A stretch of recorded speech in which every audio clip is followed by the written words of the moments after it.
Now, the UK have announced a new visa route within our post-Brexit points-based system to welcome highly skilled graduates to the United Kingdom. This is the crucial point about post-Brexit migration: high-skilled routes and a tougher approach to low-skilled and illegal migration.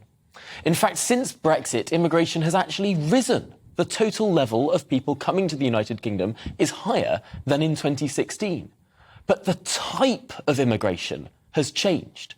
Highly skilled individuals from all over the world are displacing the limited geographical free-for-all that had applied to Europe alone. Interestingly here, the Brexiteers have recognised this, that Brexit was not about pulling up the drawbridge, far from it. Instead, it's about controlling the type of immigration we have, rather than imposing arbitrary state caps. Now, YouGov have found that Remain voters are by far the least likely to have recognised this fact. I can't help but remark how those same Remain voters tended to think of themselves as more informed on the issues. Well, far from it on this particular issue, apparently.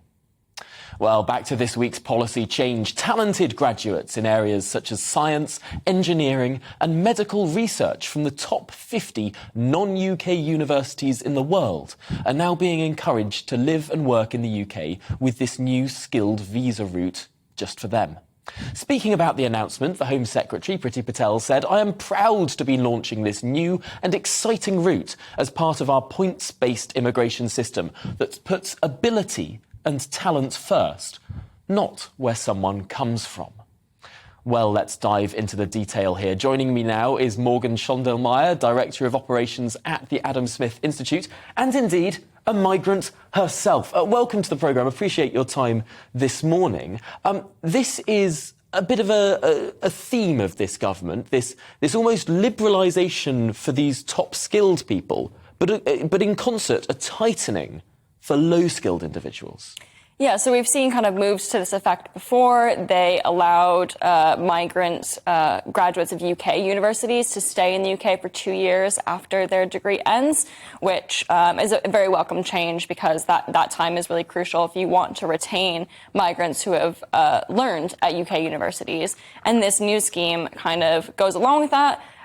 There's still a lot of things that aren't perfect with it. And we can discuss kind of what, as a migrant, you can kind of know how migrants think, and people who are skilled and have a lot of choices in their life, whether or not they would be enticed to live in the UK based on this scheme alone. But I also think it's important to remember that low-skilled migration plays a very important role in an economy. So we do want to make sure that we're still allowing level of migration that fills all the gaps that we have in the economy, not just high-skilled. Yes, I suppose that is a particular issue when we're looking, for example, at the service sector. I can't walk through any town in the United Kingdom without seeing a pub that's advertising sort of people needing to work there. And it does seem that we've lost people, for example, during COVID. Maybe people have decided they'll go back to being sort of full-time parents rather than joining the labour force.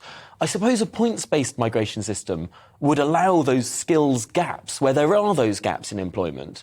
That would allow particular routes for low-skilled people for those particular jobs? It could do. It's not as flexible as something like free movement. Obviously, that was kind of the holy grail for flexible movement. You could come and go as you pleased. I get that the points-based system would be, you would be able to adapt it to fill those gaps. I mean, we have things like the shortage occupation list, but that isn't, again, particularly flexible, and also includes a lot of things that, yeah, we're short of ballet dancers, but how integral is that to the economy as a whole, that sort of thing. But this new scheme that they've released, a few things about it. So it's the top 50 universities in the world based on a few different rankings. All of those universities are in the US, Canada, Australia, and there's a few East Asian and European universities. So there's no universities that are from Africa, Latin America, or the subcontinent. Well, this is a point, actually, that Diane Abbott, the former Shadow Home Secretary, raised. I believe we have an image of her tweet that we can show those watching on television. If we just read what this tweet says, it says, "Government boasts it is opening up visas to the world's top graduates, but many originally came from third world countries. Why is Britain asset stripping poor countries like this?" That's quite an interesting argument, because it seems that Diane Abbott, someone that you would normally expect to be sort of in favour of migration, is opposing this proposal because it's taking the best and the brightest. And she's saying that's asset stripping poorer countries. Is she right?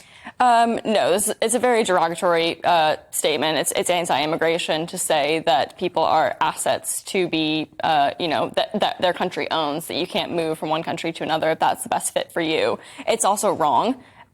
Because remittances, so people who come to higher wage countries earn more. They send back money to their family and friends, and total remittances outperform and are greater than official development aid in the UK. So the remittance market, people sending money home because they're now earning more than they could ever in their home country, is an incredible tool for development and is actually a very important aspect of the global economy. That's remarkable because, of course, we spend an enormous amount, more than £10 billion a year on foreign aid. And just the amount that migrants who come here and work here send back, it outweighs all of British foreign aid. Yeah, so the official development aid is lower than global remittances. Wow, that's incredible. Yeah. That's something I hadn't considered. But I suppose it's not just about the development aspect of migration. The United Kingdom economy does need skills. And particularly when it comes to high skills, it does seem that there's public support for the best doctors, the best research scientists, the best medics in the world, and indeed the best IT technicians, for example. Does it seem to you that the public attitude has shifted here, that perhaps Brexit has been a bit of an amelioration device, something that's taken the heat out of this conversation?